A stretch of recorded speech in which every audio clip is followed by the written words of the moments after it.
Just look at him, so focused. Seems like yesterday he was just starting kindergarten.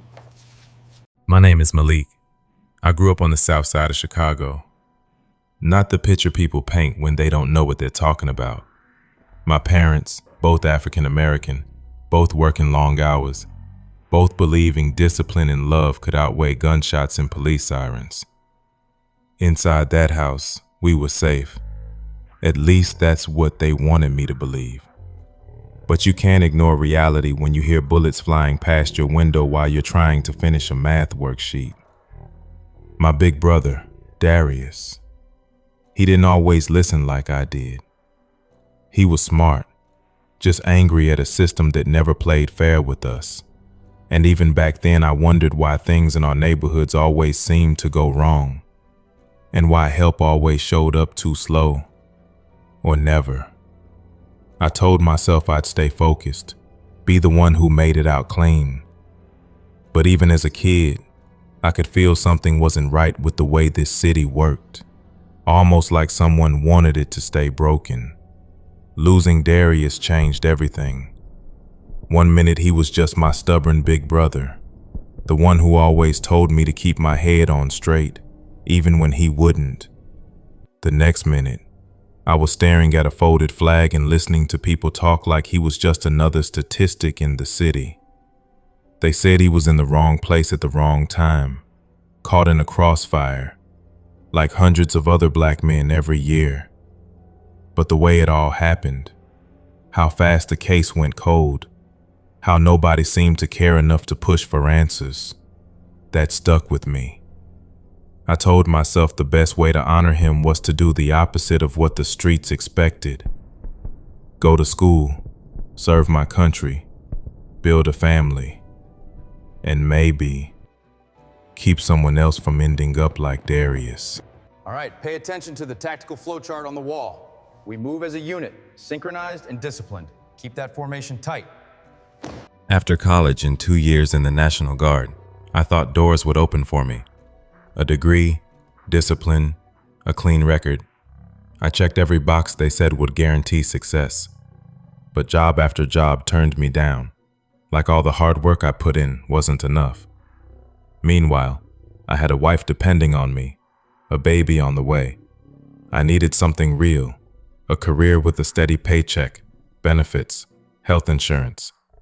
So when the police department came calling, offering 6 figures and the chance to make a difference, yeah, I took it. I told myself I'd be one of the good ones. I'd wear that badge the right way. And maybe, just maybe, I could protect somebody else's brother before it was too late. My first night on the job felt like the start of everything I worked for. Fresh uniform, new badge, all that pride sitting right on my chest. That was when I met my partner, Detective Doyle, mid-40s, white, chubby, clean-shaven, with a bubbly personality that made him instantly approachable, but seasoned enough in the field to know things I didn't. He carried himself like the rules didn't apply to him, not because he broke them, but because he wrote them. He called me rookie with a grin like he'd already decided who I was and what I could handle. And me? I was just trying to prove I belonged. But even during all that celebration, something in the air felt off. Like beneath the joy, the city was holding its breath. By day 3, I was settling into the rhythm. The night before, Doyle and I cruised through the neighborhood while he chewed on beef jerky like he couldn't live without it. He cracked jokes, pointed out old cases, made the city feel almost simple. But the next day, reality hit harder. We pulled up to a backyard cookout on 79th. Grills still smoking, music still playing, but fear had taken over the block. A teenage boy was down, shot in the leg, still breathing, but shaken, and bleeding into the grass where he'd just been dancing. Other officers were there, jotting notes, interviewing family. Doyle stayed back, arms crossed, watching me with that relaxed grin. "Asking questions is good practice, rookie," he said, leaning against the squad car like he was watching a show. I tried to comfort the mother. She was shaking too hard to speak at first. No fight. No warnings. Nobody saw a car. Shots came out of nowhere, and whoever did it disappeared without a trace. It didn't feel like a mistake. It felt like someone was sending a message, and not to that family.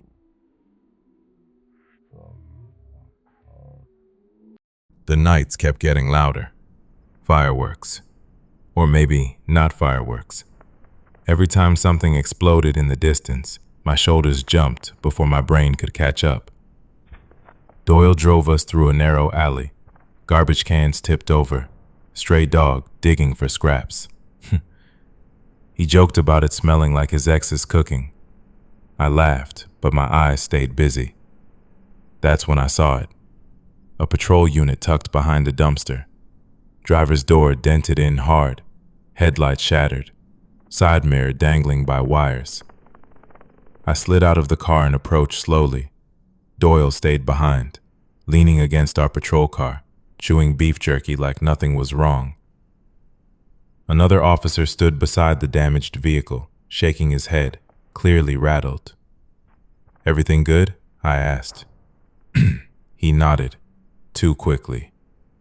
"Just kids throwing bricks," he lied. Badly. Standing there, alone in the alley, I realized this city was full of secrets, and some of them were closer than I thought.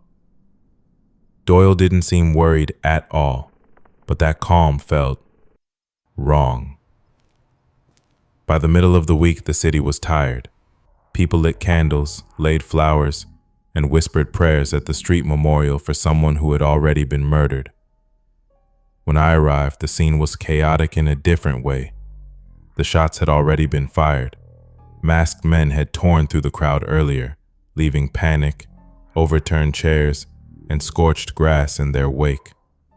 People were still trembling, hugging each other, trying to make sense of what had happened. I crouched down beside a woman, mid-20s, African American, who had come to mourn a friend. Her hands shook as she spoke. They were wearing masks, she said. Like they weren't really themselves. Doyle leaned against the squad car in the background, arms crossed, smirking. He laughed softly. "Rookie, don't get spooked by a story," he said, tossing a joke at me about how every shooter in the city looks like a masked superhero these days. But I couldn't laugh. Seeing the aftermath, the fear still clinging to the people, the candles toppled over, the ground scorched from the chaos.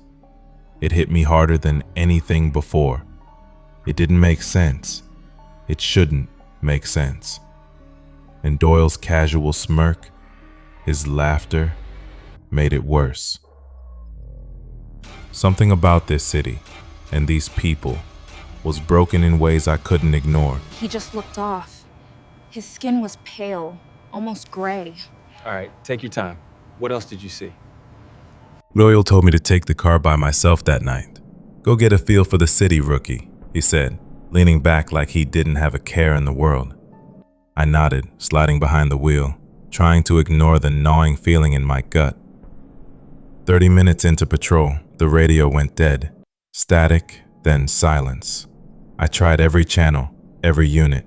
Nothing. Even the walkie-talkies were silent. I drove through the streets, festival lights flickering overhead, music booming, fireworks spilling color across the skyline. People laughed and danced, oblivious to the tension I felt creeping through the city. And that's when I saw them. A group of officers, in plain view, in the middle of the festival, wearing masks that looked like African American faces. Realistic. Too realistic. One officer wasn't wearing his mask yet. He held it in his hand and waved, thinking I was Doyle. The tinted windows on my patrol car hid my expression as I tried to make sense of it all. 10 minutes passed before the radio finally crackled back to life. Dispatch came through, frantic. Another shooting, a predominantly black neighborhood. right around the same time the radio and walkie-talkies went dead. And then it all hit me. All the chaos in the neighborhoods, the timing, the criminals who somehow always struck hardest during holidays, when the city would be packed with police. It wasn't random, it was orchestrated. And the people behind it, the ones who were supposed to protect us, were the same ones pulling the strings. I felt my stomach drop, a cold weight in my chest. The Chicago Police Department, the system I trusted, the badge I wore, it had betrayed me, my city, and my people.